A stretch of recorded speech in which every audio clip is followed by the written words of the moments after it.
ನಮ್ಮ ಮಂಡ್ಯದಲ್ಲಿ 23ನೇ ತಾರೀಕಿನಿಂದನೂ flower show ನಡೀತಿದೆ. ಈ ಶೋ 28ನೇ ತಾರೀಕುವರೆಗೂ ಇರುತ್ತೆ.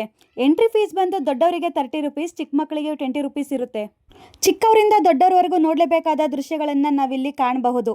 ನಮ್ಮ ಮಂಡ್ಯ ಮತ್ತು ಸುತ್ತಮುತ್ತ ಇರುವ ಊರಿನ ಜನಗಳಿಗೆ ಫಲಪುಷ್ಪ ಪ್ರದರ್ಶನ ಅಂದರೆ ಆಲ್ಮೋಸ್ಟ್ ಎಲ್ಲರಿಗೂ ಗೊತ್ತೇ ಇರುತ್ತೆ.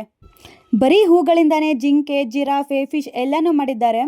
ನಮ್ಮ ಕರ್ನಾಟಕದ ಸಾಧಕರ ಬಗ್ಗೆ ತುಂಬಾ ಚೆನ್ನಾಗಿ ವರ್ಣಿಸಿದ್ದಾರೆ. ಬರೀ ಹೂವು ಹಣ್ಣಿನಿಂದನೇ ಅಲಂಕೃತ ಮಾಡಿ ನಮ್ಮ ಸಂಸ್ಕೃತಿ, ಆಚರಣೆ ಮತ್ತು ಕೃಷಿ ಬಗ್ಗೆ ಅದ್ಭುತವಾಗಿ ತೋರಿಸ್ಕೊಟ್ಟಿದ್ದಾರೆ ಅಂತಲೇ ಹೇಳ್ಬೋದು. ನೈಟ್ ಟೈಮ್ ಬಂದರೆ ಲೈಟ್ಸ್ ಅರೇಂಜ್ಮೆಂಟ್ ಕೂಡ ತುಂಬಾ ಚೆನ್ನಾಗಿರುತ್ತೆ. ಸಖತ್ ಬ್ಯೂಟಿಫುಲ್ಲಾಗಿ ಕಾಣಿಸುತ್ತೆ, ನೋಡೋದಕ್ಕೆ 2 ಕಣ್ಣು ಸಾಲಲ್ಲ. ಇಲ್ಲಿ ಆಹಾರ ಮೇಳ ಕೂಡ ನಡೀತಿದೆ. ವೆರೈಟೀಸ್ ಫುಡ್ಗಳನ್ನ ನಾವು ಟೇಸ್ಟ್ ಮಾಡ್ಬೋದು. ಇನ್ನು ಒಳಗಡೆ ಬಂದರೆ ದೇವರ ಚಿತ್ರಗಳನ್ನು ತುಂಬಾ ಸುಂದರವಾಗಿ ಮಾಡಿದ್ದಾರೆ. ಮತ್ತು ಹೆಲ್ತ್ ಬಗ್ಗೆ, ಕೃಷಿ ಬಗ್ಗೆ, ಆಹಾರದ ಬಗ್ಗೆ ಚೆನ್ನಾಗೇ ನಮಗೆ ಎಕ್ಸ್ಪ್ಲೈನ್ ಮಾಡ್ತಾರೆ. ಮಕ್ಕಳುಗಳು ಆಟ ಆಡೋದಕ್ಕೆ ಅಂತಲೇ ಟಾಯ್ಸ್ಗಳು, ಮನೆಗೆ ಡೆಕೋರ್ ಮಾಡೋದಕ್ಕೆ ಐಟಮ್ಸ್ಗಳು, ಕಿಚನ್ ಐಟಮ್ಸ್ಗಳು, ಶಾಪಿಂಗ್ ಕೂಡ ನಾವು ಮಾಡ್ಬೋದು. ನಾವು ವೆರೈಟೀಸು ಫ್ಲವರ್ಗಳು ಮತ್ತು ವೆಜಿಟೇಬಲ್ಸ್ಗಳು ಎಲ್ಲನೂ ತುಂಬಾ ಚೆನ್ನಾಗಿ ನಮಗೆ ತೋರಿಸ್ಕೊಟ್ಟಿದ್ದಾರೆ.